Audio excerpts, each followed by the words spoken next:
Erev Tov Rabotai, we are continuing with our Mishna Yomi, Masechet Maasrot. We're up to Perek Hey, Mishnah Aleph. Today's Mishnayot should be Nishmat Neria ben Svetlana Aranbai ben Eliyahu ben Burcha Israelov Minuchatam Began Eden Amen.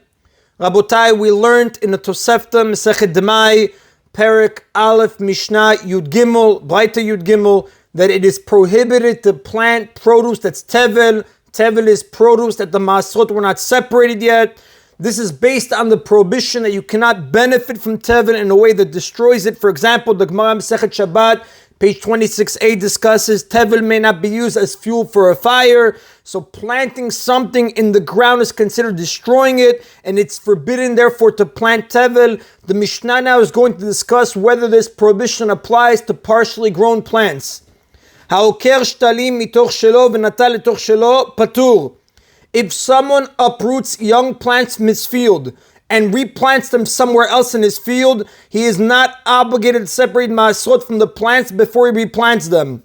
Varshim explained, for example, onion or leek plants were crowded close together, and the farmer uprooted them in order to plant them in a less crowded area where they will have room to grow. Now, although these vegetables are not fully grown yet, they still have grown to the stage at which they could be subject to the laws of Maasrot. We call Onata Maasrot, like we spoke about in chapter 1, Mishnah 2-4. But if they didn't grow yet to that stage, it's obvious that the Maasrot don't have to be separated. And the Mishnah says, like we said, Patur, he is exempt. And the Mefarshim explain, although it's forbidden to plant produce from which Maasrot have not been separated, that prohibition applies only to produce that has become set for the Maaser obligation, but these plants were not yet set for the Maaser obligation, and therefore they may be planted even though the Maasrot were not separated. And Mefarshim explain, these plants were not yet set for the Maaser obligation because they were not yet processed. They didn't even finish growing yet. The Mishnah continues, Lakach bimchubar lakalka patur. If someone bought produce while it is still attached to the ground, it is not subject to Maasrot, meaning the sale does not make it subject to Maasrot. Now, although usually the sale of produce sets the Maaser obligation, this does not happen if it's sold while attached to the ground, like we learned in chapter 2, Mishnah 6. Therefore, this produce can be eaten as a snack until its Maaser obligation becomes set in some other way, and we can also uproot it and replant it like the Mishnah taught in the first case. Now the Mefarshim point out, in chapter 2, Mishnah 5, we brought down a dispute among the Tanaim whether the sale of unprocessed produce sets the Maaser obligation. Our Mishnah here follows the opinion of Rabbi Meir over there, who said that even unprocessed produce becomes set for Maasrot if it's sold. Our Mishnah is teaching us that if the produce is still attached to the ground, it does not become set for Maasrot. But according to Rabbi Yehuda in that Mishnah, the sale of produce sets the Maaser obligation only if the produce is processed. So according to Rabbi Yehuda, you don't have to tell us our Mishnah's halacha, because the sale of attached produce for sure will not set the Maaser obligation in any case, because attached produce is always unprocessed. So our Mishnah is following the view of Rabbi Meir over there. The Mishnah continues, Lakat lishloch lechavero. If someone picked partially grown plants in order to send them as a gift to his friend who's going to replant them, patur, the friend is not obligated to separate their maasrot before he replants them, because giving produce as a gift does not set the maaser obligation. Now, although in the opinion of Bet Hillel in chapter 4, Mishnah 2, they're quoted there, even though according to them certain types of gifts do set produce for Maaser, that applies only to processed produce. Everyone agrees that young plants which are unprocessed never become set for Maaser, even if they're sent as a gift. And therefore, these plants remain unset for Maaser. So just like the farmer would be allowed to replant them, like we learned in the first case of the Mishnah, so too the friend may replant them as well. However, if the farmer sold the plants after they were uprooted, the buyer is forbidden to replant them, because our Mishnah is following the opinion that selling uprooted produce sets it for the Maaser obligation. Like we said, Rabbi Meir. Now that its obligation is set, it may not be planted until the Maaser is separated. The Mishnah continues, Rabbi Elazar ben Azariah Omer, Rabbi Elazar ben Azariah says, when partially grown plants are picked to be replanted, im yesh keyotze behem nimkarim bashuk, הרי אלו חייבים. If similar plants, meaning plants that have developed the same amount, are being sold in the market to be eaten, הרי אלו חייבים.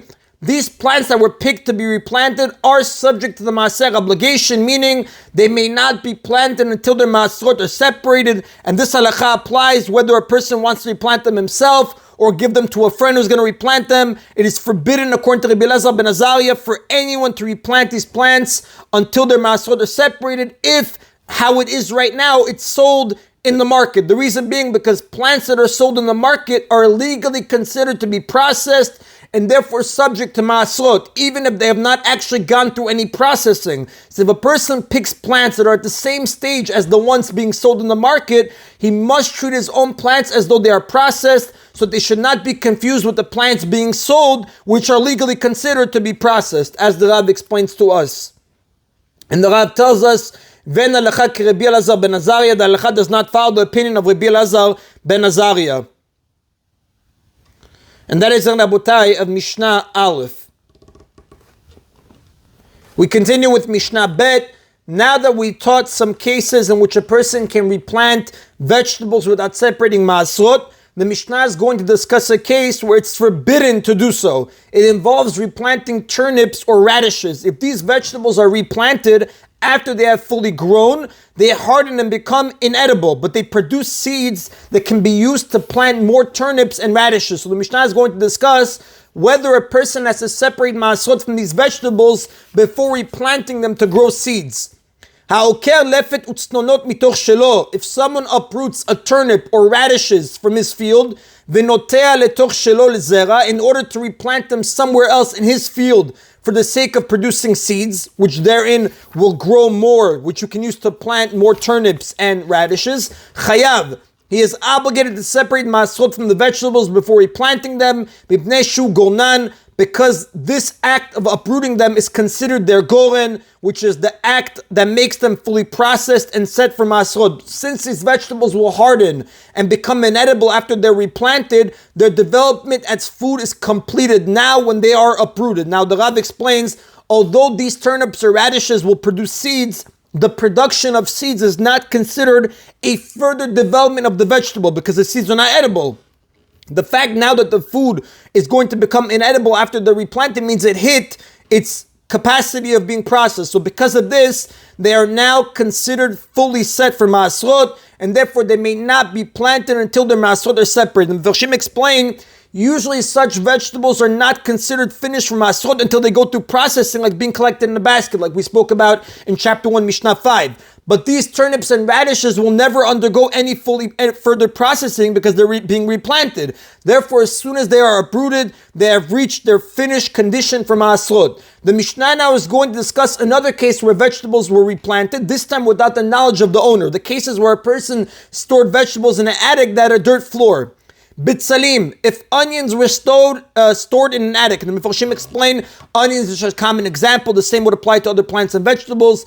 Misheishlishu ba'aliyah, once they take root in the dirt floor of the attic, even though the owner did not plant them there or intend for them to take root, they are now attached to the ground and therefore taru militameh. They have become purified from the ability to become tameh, meaning they cannot become tameh just as all things attached to the ground cannot become tameh. We know the Mepharshim explain anything that is growing from the ground cannot become tameh, and even if a detached plant is tameh and then planted in the ground, it becomes taho. We learn this from a pasuk in the Torah in Sefer Vayikra, chapter 11, pasuk 37, that even a plant that takes root by itself in a dirt floor, it's included in these laws. We learn this out from the pasuk.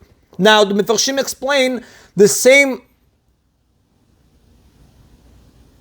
The Mepharshim explain the same would be true if they were stored on the ground floor. The reason the Mishnah said even if they were stored in an attic above the ground is to teach us the chidush that they are still considered attached to the ground because something connected to a structure on the ground, such as a house, is considered attached to the ground. That's why the Mishnah picked attic as a chidush. However, the Mepharshim explain these onions are considered to be attached to the ground only with regards to the laws of Tumah. Since they are growing in an unusual manner, they are not considered attached to the ground with regards to any other halachot. For example, the halachot of Maasrot. if new onions sprout from these, the new onions are not subject to Maasrot, because only plants that grow from the ground are obligated in Maasrot, and these onions are not considered to be attached to the ground with regards to the laws of Maasrot. So the Mishnah now is going to bring us a case where onions in an attic are considered to be attached to the ground with regards to all halachot. Nafla alehem mapolet ve'em megulim. If a building collapsed on the onions and debris and dirt covered them, but the leaves remain uncovered, harelu chintuim basadeh. The onions are considered as if they were planted in a field, meaning they're considered to be attached to the ground with regards to all the Torah laws. So in this case, the onions are growing in the normal way because the vegetable and roots are covered with dirt and the leaves are uncovered, and therefore they're considered to be planted in the ground even though they were not planted intentionally. And therefore, the outcome, the Rav tells us, if new onions sprout from these, the new onions are subject to Maasrot just as if they had grown from the ground. That's in Rabotai of today's Mishna Yomi. Baruch Adonai Le'olam. Amen v'amen.